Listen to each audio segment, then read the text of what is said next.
Ngôi trường này đã bị khóa cửa suốt 3 năm. Không còn tiếng trống điểm tiết, không còn tiếng học sinh gọi thầy, không còn ánh đèn trong những lớp học bụi phủ đầy bàn ghế. Chỉ còn lại một bầu không khí lạnh như thể vẫn có người vừa rời đi. Vào lúc 5 giờ sáng, khi sương còn phủ kín lối vào, chó nghiệp vụ Moon bỗng dừng lại trước cổng trường. Không ai ra hiệu, không ai dẫn dắt. Nó chỉ đứng ở đó, nhìn vào khoảng sân phủ đầy lá khô. Rồi nó hạ thấp đầu, rít nhẹ và bắt đầu đi theo một vệt mà con người hoàn toàn không thấy được. Moon chạy một mạch đến dãy phòng cuối cùng, ngay trước cửa lớp học số 12A. Tại đó, nó gầm lên dữ dội. Không phải vì sợ, mà vì ngửi thấy máu. Một giọt, 2 giọt, rất nhỏ, nhưng vẫn còn đó sau 3 năm. Và khi Hoàng Minh cúi xuống sàn lớp, anh nhận ra vệt máu đã bị ai đó cố tình lau đi nhiều lần.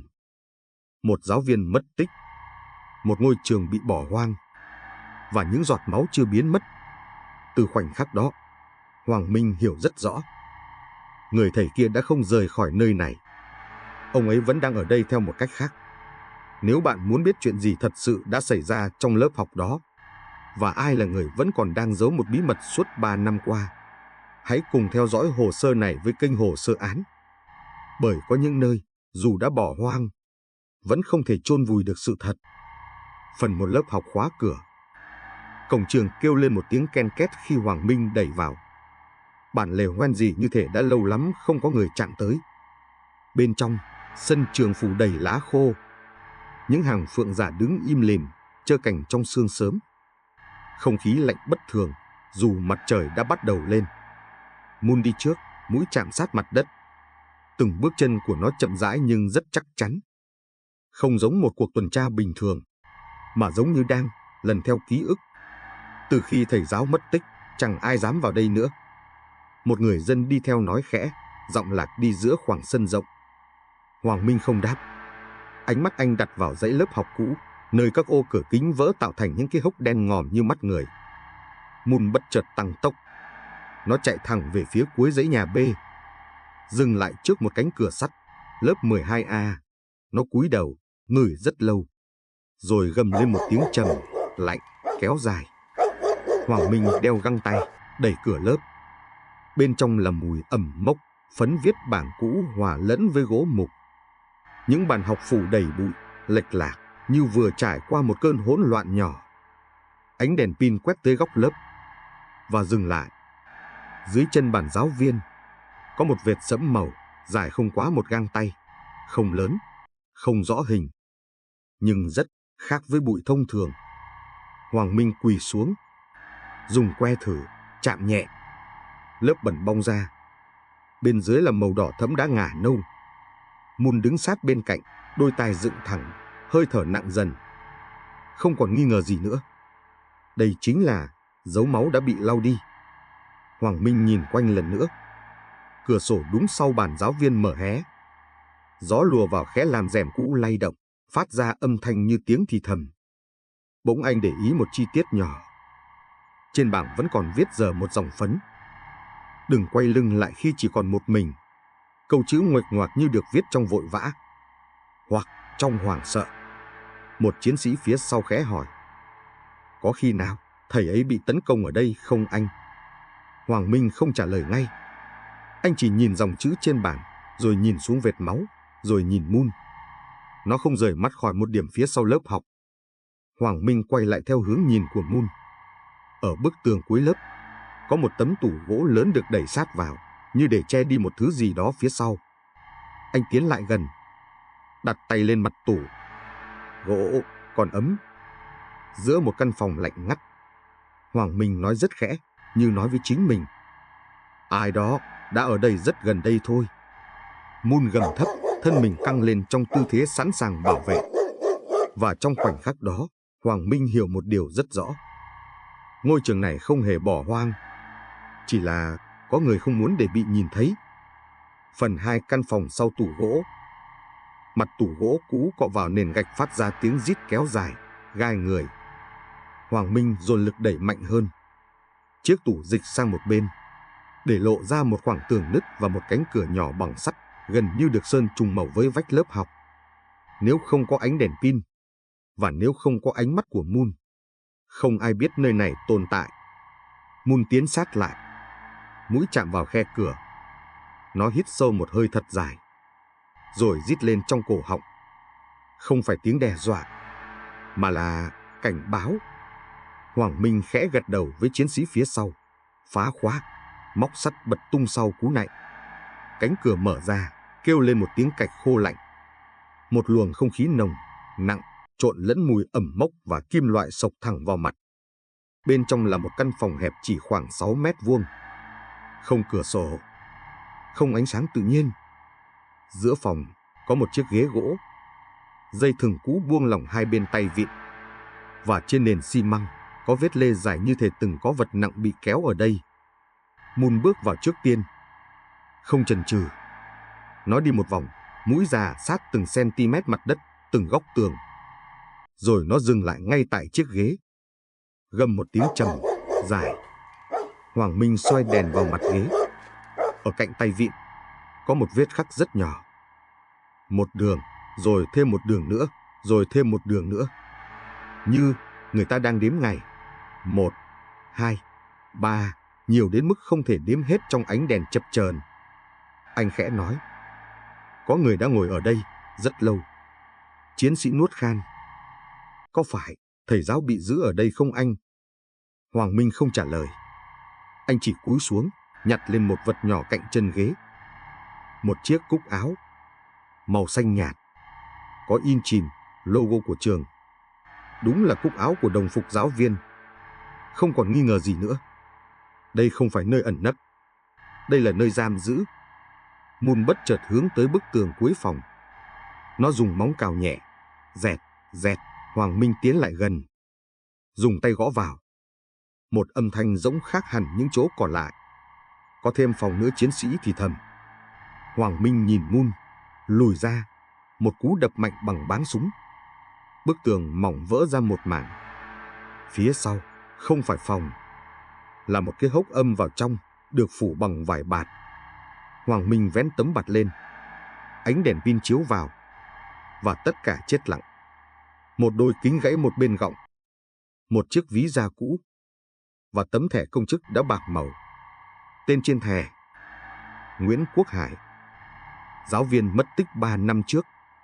Moon cúi đầu trước tấm thẻ ấy, không sủa, không gầm, chỉ đứng im. Một sự im lặng như lời mặc niệm. Hoàng Minh siết chặt tấm thẻ trong tay. Giọng anh trầm xuống. Thầy ấy đã bị giữ lại đây. Bao lâu? Một chiến sĩ hỏi khẽ. Hoàng Minh nhìn những vết khắc trên ghế gỗ. Cho đến khi không còn sức đếm ngày nữa. Căn phòng lạnh buốt. Sương ngoài kia len qua khe cửa đổ vỡ. Và ở đâu đó ngoài sân trường, có tiếng lá khô xào xạc, như ai đó vừa bước chân qua. Moon đột ngột quay phắt đầu về phía cửa lớp học. Tai dựng đứng, thân người căng cứng. Một thông điệp rõ ràng.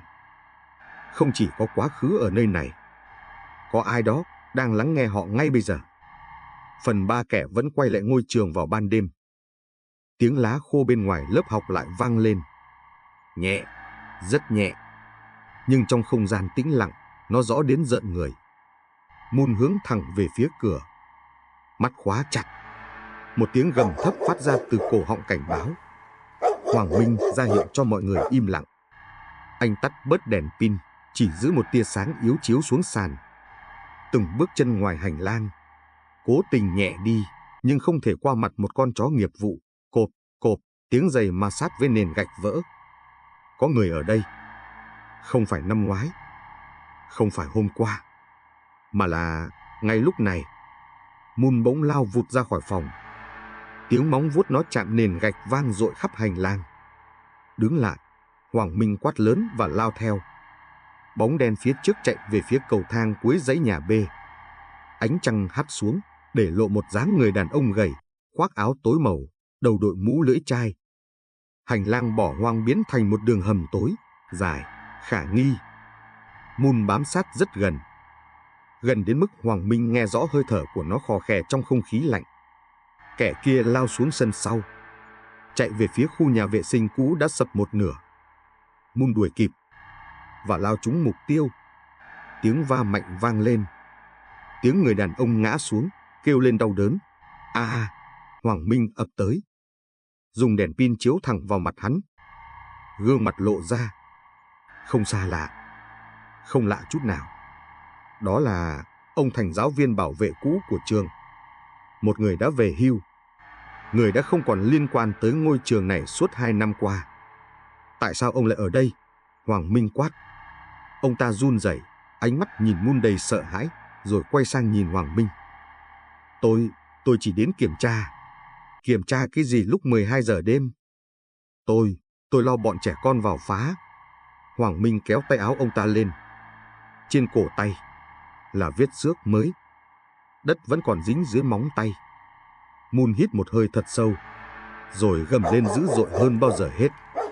Không cần xét nghiệm, không cần lời thú. Hoàng Minh đã hiểu. Ông đã từng vào căn phòng sau tủ gỗ.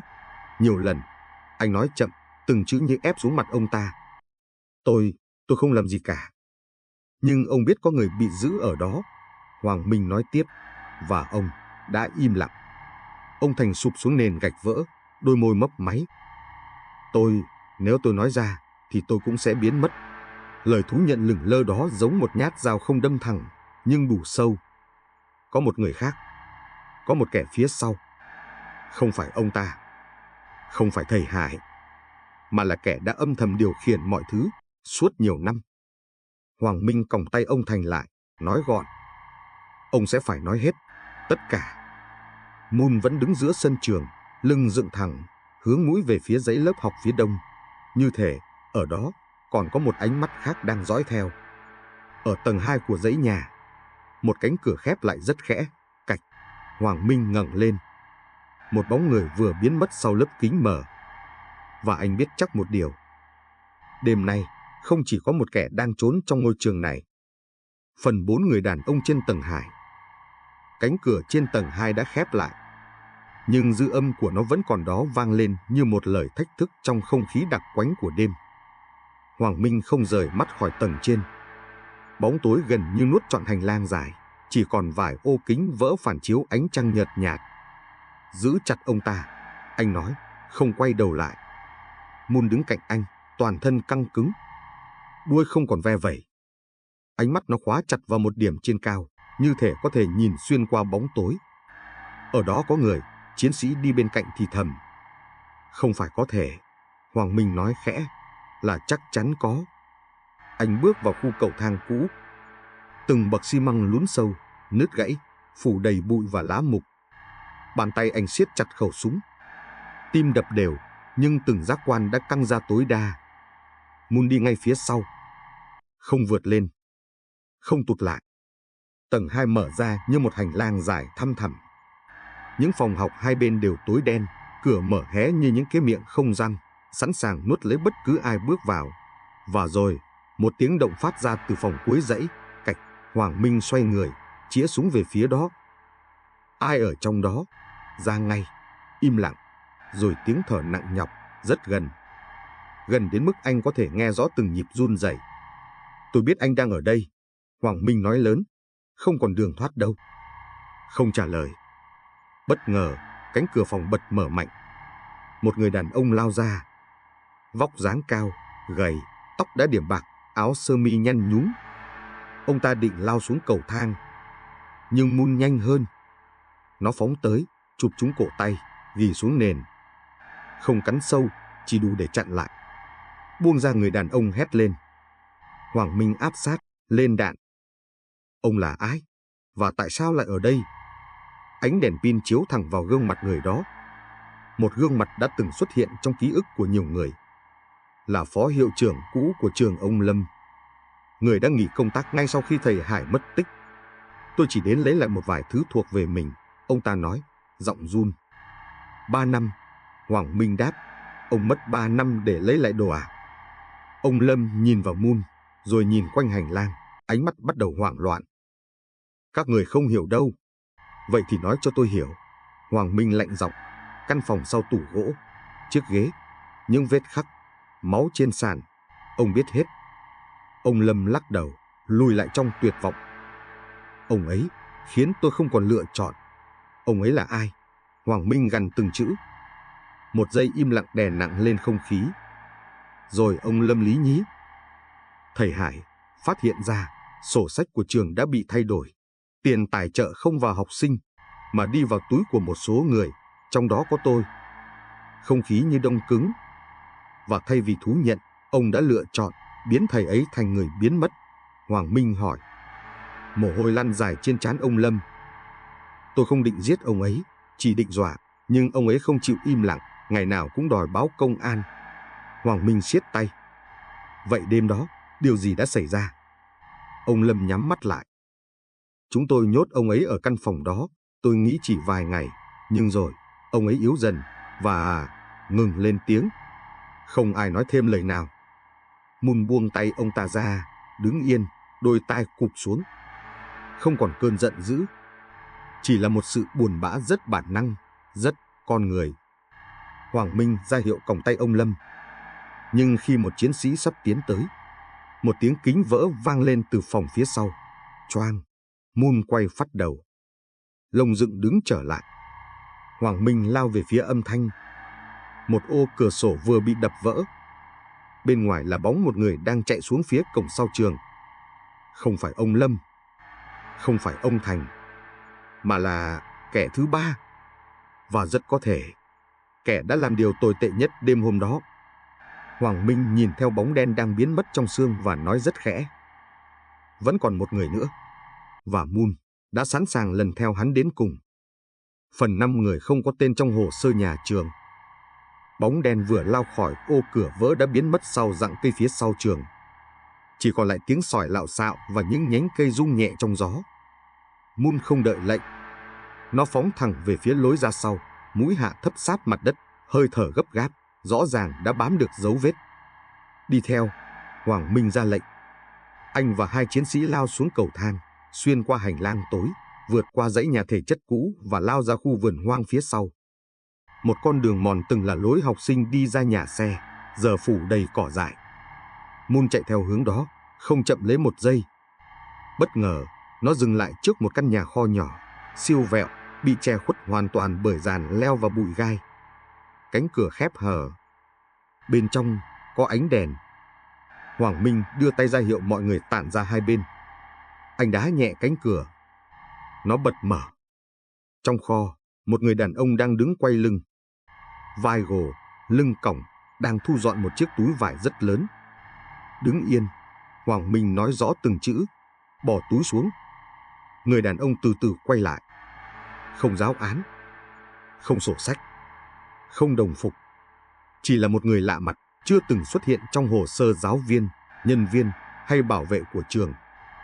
Gương mặt gầy, xương sầu, đầy mụn sẹo và đôi mắt lạnh. Các người đến muộn rồi. Hắn cười nhạt. Ông là ai? Hoàng Minh hỏi. Người dọn dẹp. Hắn trả lời. Dọn những thứ không nên tồn tại. Mun đứng phía trước Hoàng Minh, gầm gừ liên hồi. Răng nhe ra, lông dựng thẳng.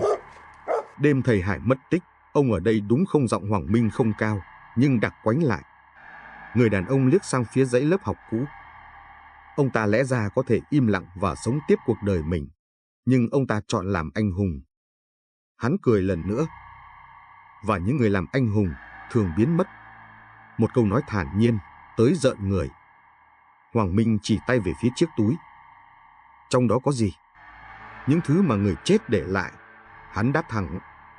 Một chiến sĩ tiến lên mở túi. Bên trong là sách vở cũ, một cuốn nhật ký nhàu nát, vài tờ giấy thấm nước và một mẩu dây thừng đã sờn. Chiếc dây đó trùng với loại dây trong căn phòng sau tủ. Hoàng Minh mở cuốn nhật ký. Trang đầu ghi: Nguyễn Quốc Hải, nếu tôi biến mất, hãy tìm lại sự thật trong từng người ở ngôi trường này. Các trang sau là những dòng chữ nguệch ngoạc, ghi chép tên những khoản tiền không rõ nguồn, những buổi gặp gỡ mờ ám diễn ra trong chính phòng hiệu trưởng. Dòng cuối cùng viết cách đó 3 năm. Đêm nay họ bảo tôi đến trường nói chuyện lần cuối. Không có phần sau.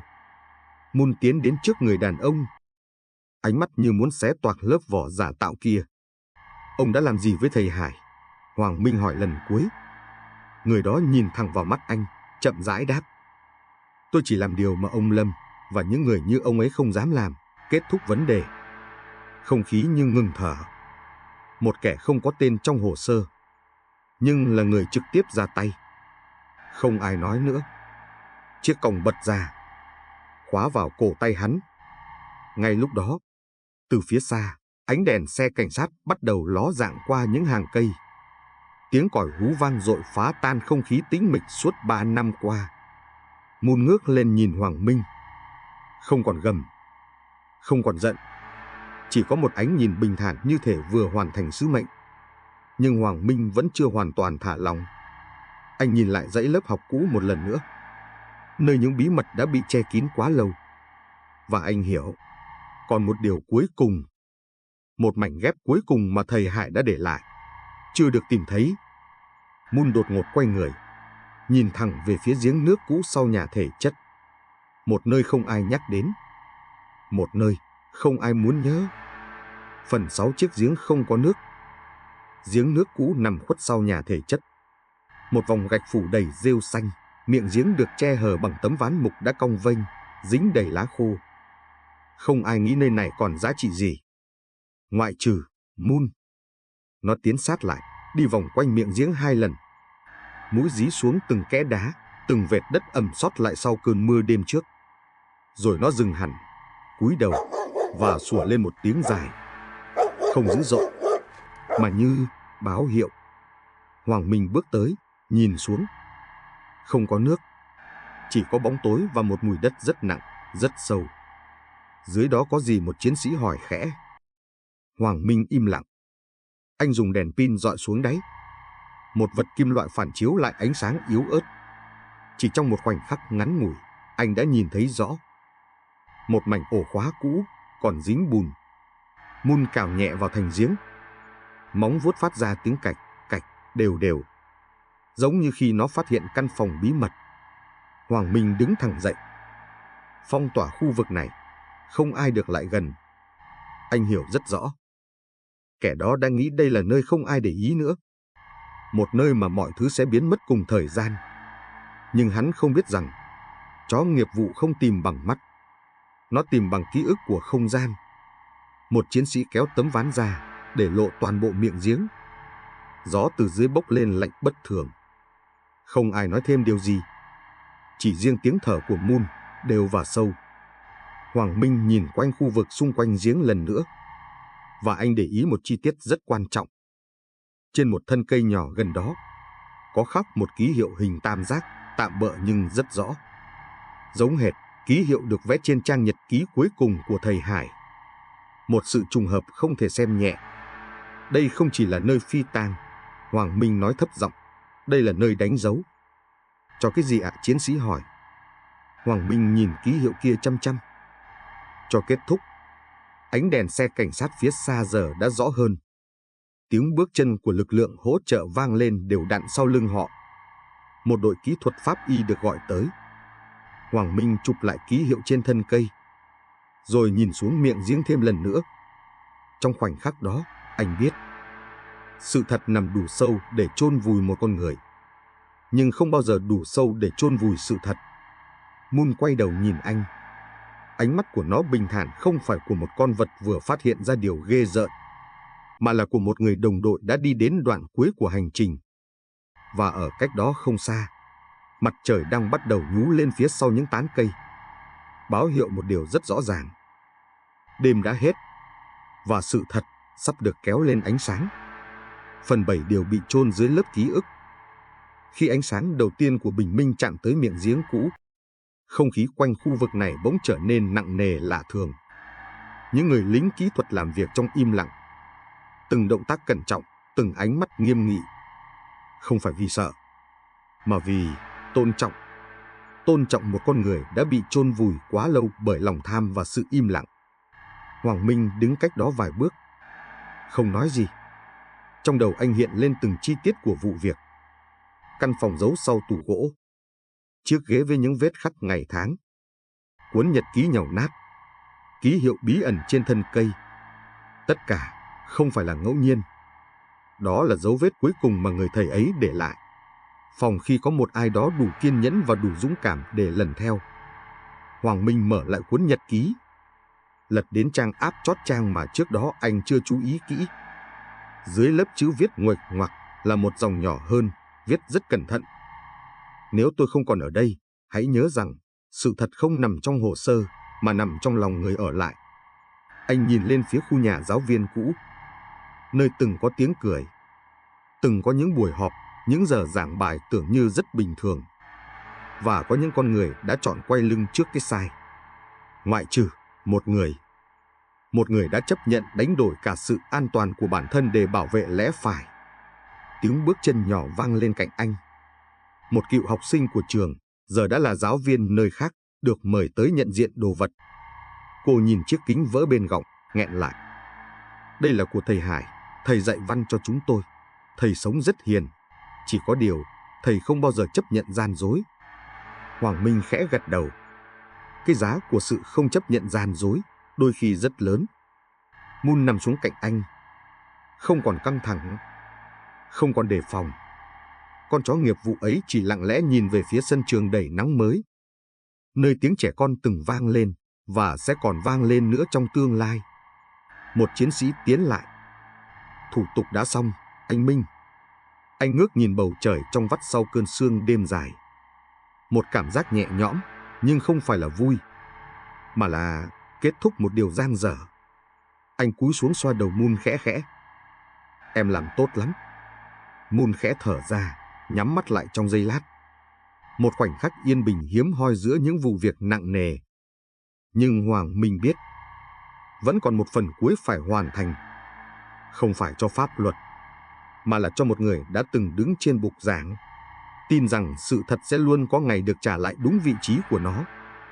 Phần 8 lời thầy chưa kịp nói. Buổi sáng hôm đó, sương đã tan hết. Ánh nắng tràn xuống sân trường phủ đầy cỏ dại, làm lộ ra từng đường phấn mở, từng viên gạch nứt, từng khung cửa kính đã mất. Ngôi trường như vừa thức dậy sau một giấc ngủ rất dài.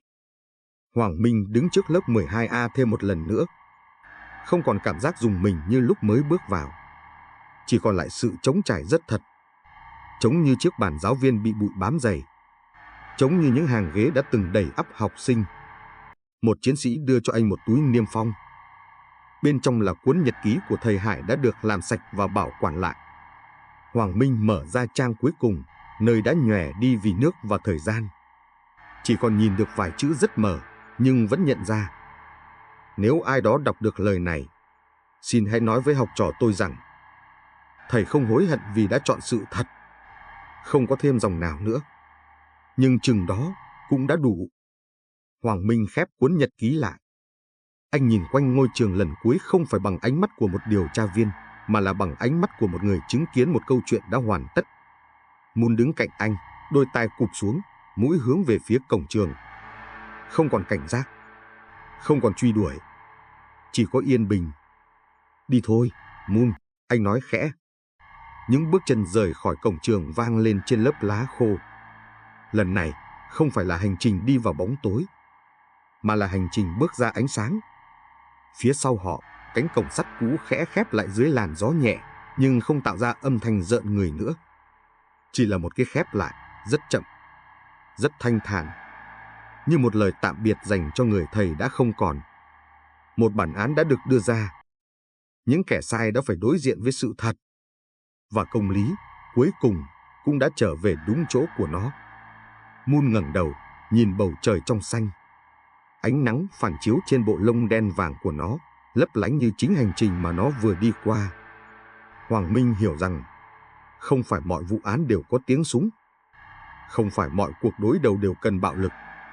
Nhưng luôn cần một điều: sự thật và lòng dũng cảm để không ngoảnh mặt.